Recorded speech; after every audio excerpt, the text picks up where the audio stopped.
Perkenalkan, nama saya Rizky Wahyu Hidayat, kelas TSM 2. Di sini saya akan mereview cerita rakyat yang berjudul Lutung Kasarung, ditulis oleh Kustri Sumiyardana. Buku ini diterbitkan oleh Badan Pengembangan dan Pembinaan Bahasa pada tahun 2017. Kustri Sumiyardana yang merupakan penulis buku ini bekerja sebagai pegawai Balai Bahasa Provinsi Jawa Tengah sejak tahun 2003 hingga tahun 2016, serta menjadi dosen luar biasa IKIP PGRI Semarang sejak tahun 2007 hingga tahun 2012. Kustri Sumiyardana lahir di Sleman 26 Februari 1974, menikah dan saat ini menetap di Semarang. Kustri bergabung dengan organisasi HISKI serta terlibat dalam berbagai kegiatan di bidang pembinaan bahasa dan sastra. Buku ini merupakan buku yang berisi cerita rakyat dari suatu daerah yang ditunjukkan untuk bacaan anak setingkat kelas 4, 5, dan 6 SD. Isi dalam buku ini merupakan hasil dari cerita rakyat daerah Jawa Tengah yang mampu menjadi salah satu bahan pembelajaran bagi anak-anak. Buku ini mampu menjadi salah satu referensi guru untuk mengenalkan salah satu cerita rakyat yang berasal dari daerah. Buku ini memiliki nilai guna dan perlu memiliki oleh guru maupun anak. Dilihat dari isi dan amanat yang terkandung di dalamnya. Indonesia kaya akan cerita rakyat.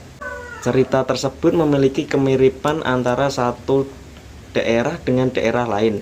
Begitu pula buku ini yang menceritakan tentang seorang pemuda yang menyamar menjadi lutung, sejenis kera, untuk mendekati putri yang dicintainya.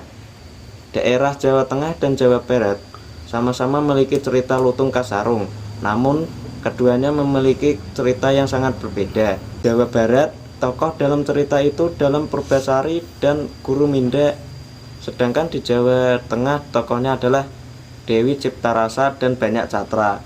Meskipun menceritakan pangeran dari penjajahan, cerita Lutung Kasarung dalam buku ini berasal dari Jawa Tengah, tepatnya berasal dari Kebumen. Oleh karena itu, nama-nama tempat terjadinya peristiwa cerita ini ada di Kebumen. Dalam buku ini, penulis menceritakan tentang kehidupan seorang pangeran. Itu ialah Banyak Catra yang merupakan anak dari Prabu Siliwangi yang didesak untuk segera menikah karena ia harus menggantikan kedudukan di tahta kerajaan Penjajaran. Banyak Catra diberikan waktu sampai purnama depan oleh ayahnya untuk mencari calon istri.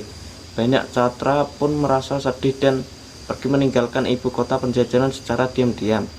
Lelah tidak dihiraukannya, ia pergi menuju ke Gunung Tangkuban Perahu, lalu sampai di sebuah pondok di kaki gunung. Disitulah tinggal seorang pendeta yang sangat sakti bernama Ki Hajar Wirangrong. Rupanya Ki Hajar Wirangrong telah mengetahui maksud dari pangeran Penjajaran tersebut yang sedang mencari calon istri. Lalu ia mengatakan bahwa di daerah timur, yaitu di Pasir Luhur, ada wanita yang diinginkan oleh Banyak Catra. Penulis menceritakan pengembaraan yang dilakukan Banyak Catra di Kadipaten Pasir Luhur dengan nama samarannya yaitu Kamandaka. Di sana ia bertemu dengan seorang patih yang bernama Ratih Raksanata. Ia pun tinggal dan menjadi anak angkat patih tersebut.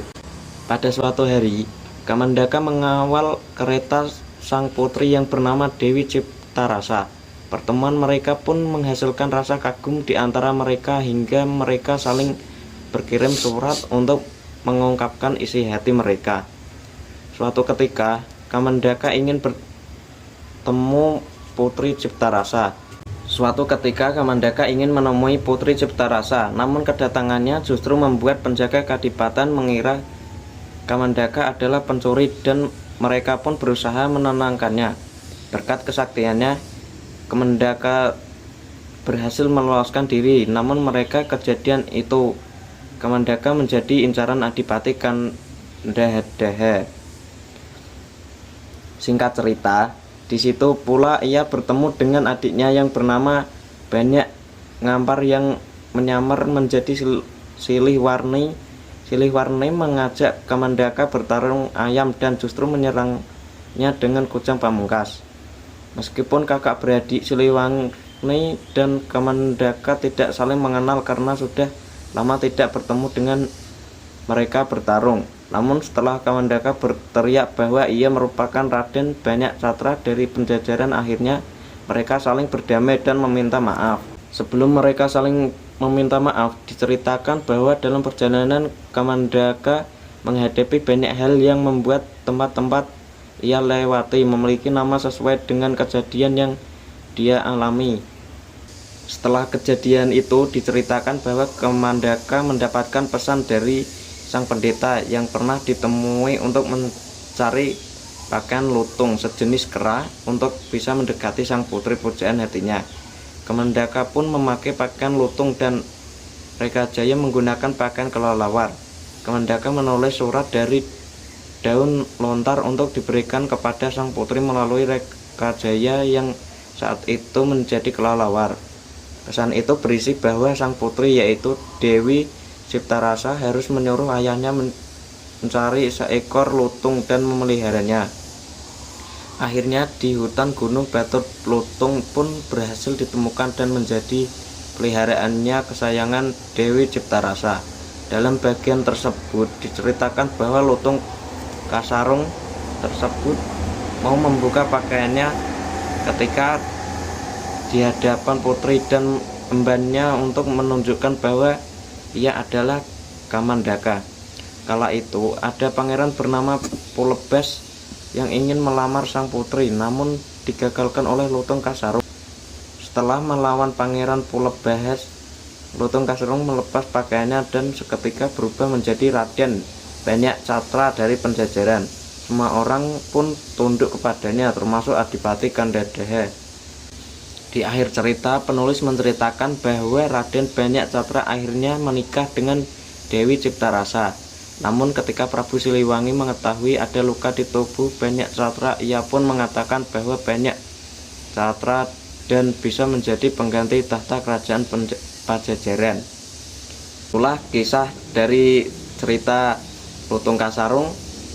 Sekian dari saya. Wassalamualaikum warahmatullahi wabarakatuh.